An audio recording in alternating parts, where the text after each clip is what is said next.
made you decide to step into this career? What was that trigger? What was that push that decided you to, take the decision to go into commercial real estate? Cameron, I'll start with you. I'll start. So I started my career with Westar in 2019. I had a friend of mine who actually worked at Westar, and she recommended that I apply for the teller position. So I applied, and in September I was hired on. I worked in that role for about 10 months. And later on in that position, I developed a relationship with my manager, who at one point shared with me that the role had actually closed. So she had, just had a recommendation from an employee for me. And so she thought, let's just take a chance and let's see what this girl's about. And so she brought me in for an interview. And afterwards, she told me that she called her manager and told her, I don't care what you need to do, but you're bringing that girl onto my team. And so she took a huge, leap of faith on me. I had no experience in banking or any environment of that sort. And what it did was it opened a door of opportunity for me that I think ultimately led me here today to speak in front of all of you. So I held that position for 10 months. I was promoted to a new account representative, where my role changed from half teller operations, but also opening accounts and maintaining client relationships. About 7 months into that role, I was introduced to Travis Smith, who was the manager for Western Title at the time, and he just came to my teller window one day, and at the time we were in different buildings, and so we really didn't get to see a lot of the title people. I really had no clue what they did or what the job was about. But I explained to Travis, I just asked him, what do you do? What is title, and what are you guys all about? And his first question to me was, why are you interested?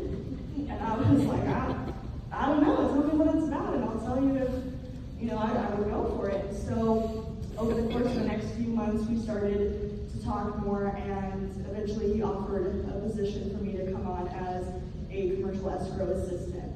So that is where I'm at today. I've held this position for a little under a year and 6 months. I currently work with Anita Dominguez and Jenny Gallardo. And the main role of my job is to assist with commercial closings, assist with funding, recording. Many of you that are here today, we work with very closely. So it's just been a very different element. Being part of Westar and transitioning from the bank world to the title world. It's a very different world, and it's been a lot of fun. So I'm very grateful for the opportunity and the people that took chances on me. Thank you, Cameron. Chris? Hi, how are y'all? I'm Chris Lilly. I'm in the construction and real estate business. My family's been in the real estate business for quite a while. So that's I always knew that I wanted to do something that associated itself with commercial real estate.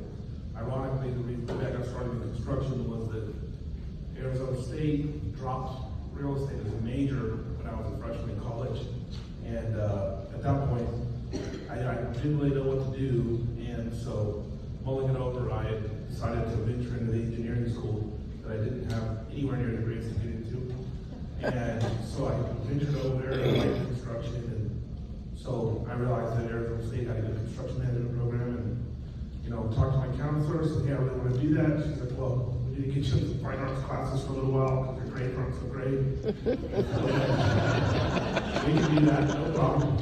So I aced the fine arts to get into the engineering school and started working in Arizona for a company called Chase Building Team. That was an incredible experience for me, as not only as a contractor, but also as a leader and eventually becoming in the leadership role. That played a big part of a big role in my life. But so I worked at Chase Building Team, studied engineering, construction, and came back and started EPX Construction.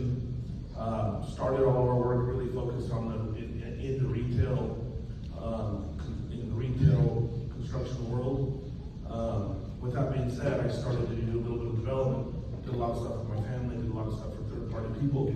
Really started investing in commercial real estate when I was probably 19 or 20. So I've been at it for a little over 10 years.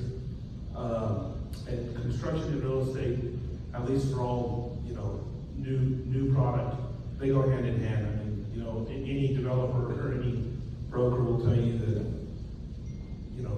any development professional is gonna rely on, or is gonna need a good construction partner to get the project done. So, our ability to be on both sides of the table really makes things fun. But with that being said, I went back to school and studied real estate development, got my master's in real estate development in Arizona. I couldn't get enough of Arizona. So I did that in 2017, and ever since then, we've been in the building and real estate development business. We've seen, as you can imagine, I've transacted in many different ways where both of those come in hand, where we get hired as a contractor to build for a developer and end up buying the asset as an investor from the developer that we built for. So, and every other which way, shape, and form you can imagine that happening. So, with that being said, I love the construction business. That's my core business. I invest in real estate a lot, which I would say is my secondary business. And I think El Paso is a great place to do it. I have a lot of fun doing it. Thank you, Chris. Paola? Hello, so I actually started in the public sector with Jessica doing data analysis and economics for the city of El Paso. And I worked very closely with a lot of the commercial real estate folks in here providing data for them. And eventually got pulled into RJL by Peter DeWetter. I have to shout him out, even though he's not here today. But really, convinced me about the opportunity of commercial real estate and brokerage, and slowly started getting involved first in client relations. I never really saw myself going into the real estate industry. But it's been an absolutely amazing opportunity. I really, really enjoyed it, especially working with a lot of the folks in here. And yeah, it's been absolutely great. Mike? I got started, I'd say back in about 2013, we bought our Anytime Fitness franchise, and as we expanded the brand, we realized we wanted to go to Horizon City. And I sat down with Tina, who sold me our first piece of dirt. We bought 2 acres, had no idea what we were doing, but we needed to be at East Lake. Oversaw the complete construction of it from the ground up. Huge learning curve. Fernando, who passed away, our contractor, taught us everything we knew. We kind of assumed his role. And our second venture was actually with Jessica. We did an infill development, which took about 2.5 years and feels pretty tough. We did a multifamily project downtown El Paso, and since then we've really focused on trying to build centers where we can lease to people that we're in a good relationship with. That's kind of the difference what we do. We really like to find one brand or one person, really help them expand, and that's kind of what we focus on going forward. We're planning to go a lot more. Thank you, guys. One thing that I want to add that I think all of you have shared in terms of having in common is that pretty much everybody that is sitting in this room, I'm almost certain, has had a role that you have played in each of our lives. And honestly, I think that's one of the number one, I guess, rules, right, or priorities or pieces of advice that we get is we build those relationships, but we always cross paths with people like Bob Ayu. Honestly, if it wasn't for Bob Ayu, I probably would not be sitting here on this stage, and I probably would have not crossed into commercial real estate from the public sector because of individuals like Bob Ayu, Tina Wolf, Anita Dominguez, Jamie Gallagher. These are people that are constantly, play a big role in supporting, each of our careers. And I think one of the things that I want to add, guys, is Mike, you and Chris talked a lot about the real estate market, and you talked about the ability to combine construction and then just different types of asset classes, whether that's infill development, just retail.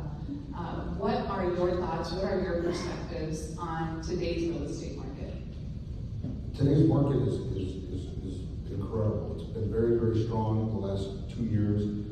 It's getting a little difficult with construction prices and delays. We constantly have tenants honest about delays. They want to open. They're fully ready to open. They finished their construction, and our side's not done because of delays. But the rents are raising. that they're moving up quickly, but at the same time, I feel like sales and prices and inflation is just all the way across the board.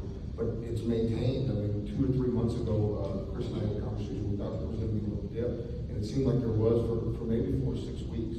And over the last couple of weeks, it's come back again, unbelievably strong. I think people in El Paso, we talked to people out of town, and they're really concerned, but here in El Paso, it's such a self-sustaining community that El Paso, to me, is phenomenal, and I expect it to stay that way. Chris, would you like to add something? Yeah, sure. That's a good question. Like Mike said, we kind of talk about this all the time, is, when do we think the economy is going to slow down a little? I think over the past, I've been in El Paso working here for about 10 years. I mean, I think I have seen in my short-lived career, rent growth just be astronomical across the board. I remember when I first did my first flex industrial deal, we were crossing our fingers and holding our hands together, praying we could get $8 a foot. The guys at CBRE did a fantastic job. We ended up getting $9, $10, $11. I was doing carpets down to $375. Nowadays, that's what they get for big box stuff. And I was building small stuff. I mean, in the retail business, which my family's been in for a long time, we were doing deals with Sergio, and we get $20, we get $19, and we thought we were heroes. I mean, stuff, Mike and I have stuff we're getting north of $40 a foot for now. And then on the multifamily side, which I'm relatively into, but even with that, Jordan and I, and the Aguilar director, we've all seen a ton of rent growth in the market. There's been a huge shortage of product coming online. So, I think that El Paso's been very fortunate to see continuous economic growth across the board. I think it would be, I would be doing everybody an injustice by not having fear of rising interest rates and what that does to our ability to develop and how it shortens the supply on the market. I mean, with my fear is that with that and continuing construction, with the continuing rise in construction costs, that the economy is going to slow down a little. We haven't seen it yet. Our tenants keep coming. We keep getting requests for proposals for building. Like Mike said, I saw a little bit of a dip in the economy, but El Paso has strong economic drivers. We don't have anything that I see that, or at least that I can, smell out right now that I think would be a big, we don't have one particular, with the exception of the military, of course, we don't have one particular economic driver in our town that could absolutely destroy us, I don't think. I think we're a diverse workforce in El Paso. I think the border adds a lot, and I think that our relatively cheap real estate prices, compared to when you go to Phoenix, when you go to Austin. I mean, if you go to Austin, it's a whole other world. But I think we have a good foundation to build on here, and so I don't think our economy will slow down as much across the country. But up to this point, it's been great, and I think through the year it'll be strong. I'm just worried about the interest rates. And on the topic of construction, some of the guys in our office, General, here, but we have priced projects. This wasn't for fun. This actually happened. But we got a request proposal on a project in like 2019. Same owner comes back in 20. Same owner comes back in 21. And I think every time that they came back, they hated us a little bit more. But there was not much we could do because the cost of construction, when we were building stuff in 2019, and this is pretty consistent across the board, not any one sector of our business is particularly more, but since we were building stuff in 2019, we've seen at least at a minimum 30 to 35% cost increases on overall project costs. Now, the good thing is the rent growth has been there to support that for us as developers. My fear is that once you continue to throw, when you start, we were borrowing money at 3 and 4% a year ago, so that made life pretty easy. You start to figure in 6, 7, 8% interest rates, those deals, that rent growth is going to have to keep going a lot faster to make these deals work. So I'm a little bit bearish moving forward, cautious if you will, but at this point the tenants are still coming, people are still building, and we're still having a lot of fun with it. That's perfect. I'd also be interested to hear your opinion from the brokerage side, because we've done business together, and Pablo has done some great stuff for us. worked on some fun concepts together. But I'd be interested to see it from Rover's side, because she's dealing with the end users, a lot, and you do a lot of tenant rep stuff, right? Put on the hot seat here. And I thought we, Well, you know, it's been very interesting on the retail side. I think a lot of people come into El Paso with a certain idea or perception of us. And in the last couple of years, that's changed very, very rapidly. You know, we don't necessarily fit into this perfect box. If I want to come in here, I want to buy land off of I-10, I only want to buy, I don't want to grab this. And, you know, El Paso doesn't necessarily fit into that a lot of times, you know. And a lot of our tenants that we're representing are having to change their mentality a little bit. But I started in the brokerage side during the pandemic, and it wasn't an easy thing. You know, I think a lot of people said, you're gonna go into brokerage and become an independent contractor during all of this. And luckily, you know, we saw drive-throughs expand tremendously during the pandemic, and that grew very, very rapidly. That was actually one of the first deals that I did with Chris, was for a drive-through business, and that's what people were demanding at the time. And so as the market changes, our retailers, our tenants are adapting to that, and we have to make sure that we supply that. And so no matter what is happening out there, the opportunity is still there. We just need to make sure that we're adjusting and we're providing what we can. And El Paso has been very, very unique in that. We sometimes have to educate our clients a little bit about what is possible here and what the rates are. Like Chris said, they're rising very, very quickly. I think Eastlake for us was, you know, everybody, I think in the room knows what Eastlake was like, but you wanted to buy something out there, it wasn't your typical prices that we've always seen on land, and people would look at us and say, I'm not gonna pay that for land. And suddenly there's no land left, and they're saying, hey, I wanna be on Eastlake. Well, you should have paid the price when you had the opportunity, you know? And so it's been a lot of hand-holding and educating in El Paso, but it's growing very rapidly, and as that demand changes, we're adjusting to it and we're educating it. It's been absolutely amazing. That's all you. thank you, Bob. I think Cameron, we talk a lot about the market, and as you see here, I know that from a title perspective, It'll get right, better. you've seen It'll get better. also significant increase in activity. You're always, you know, incredibly busy. But I'd like to get your thoughts